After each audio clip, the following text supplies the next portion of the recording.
Let's say you're a new guitar player and you've learned a few chords. All you need next is a couple easy strumming patterns, and I'm going to show you 2 strumming patterns to get you started.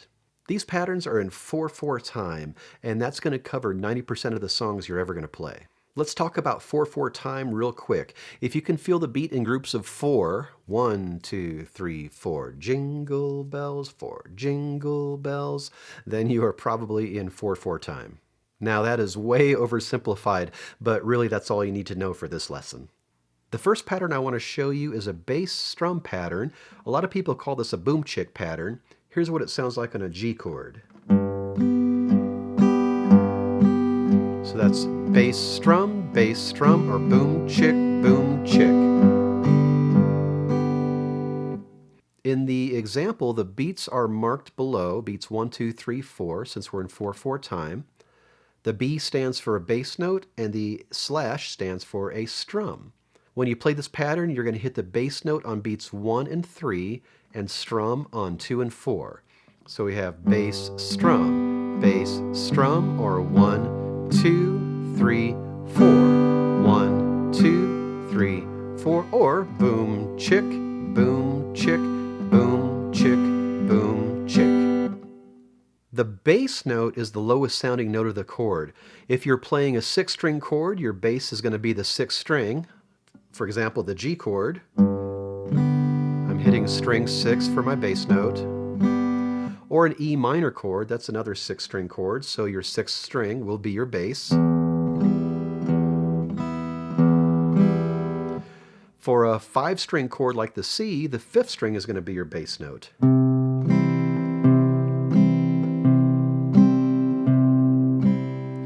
And for a 4-string chord like a D7, the 4th string is going to be your bass note.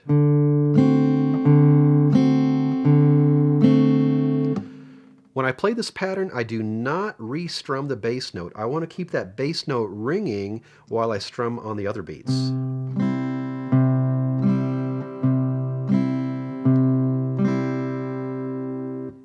Here's a chord progression with G, E minor, C, and D7. Each chord is going to last for 4 beats, and I'm going to play this with this bass strum or boom chick style. G, E minor, C, D7, boom chick, boom chick, boom chick, boom chick.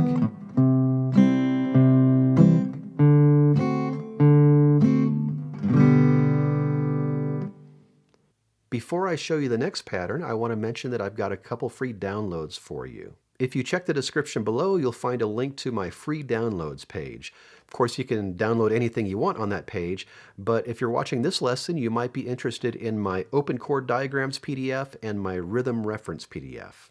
The open chord diagram PDF is a page of chords just to get you started, and the rhythm reference PDF has chords plus tons of strumming and fingerstyle patterns, including the patterns that we're covering in this video. In my books, I call this next pattern the default strum. I don't know if it actually has a name, but you hear it all the time. Whether or not it has a name, this pattern is incredibly useful. As long as the music's in 4/4 time, this pattern is going to work for just about any song in just about any style. Here's what this default strum sounds like on a C chord.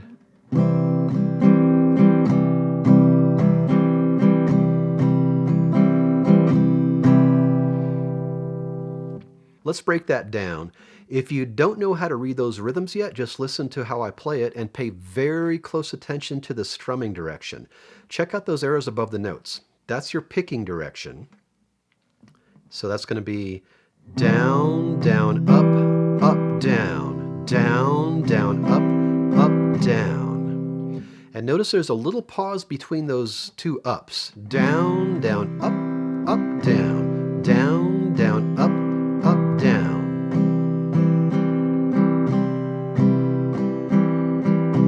Here's that pattern a little faster.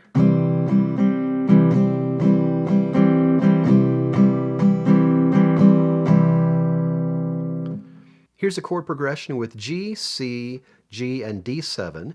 Each chord lasts for 4 beats, and I'm going to use the default strumming pattern. On a G, we have down, down, up, down, C, down, up, down, G.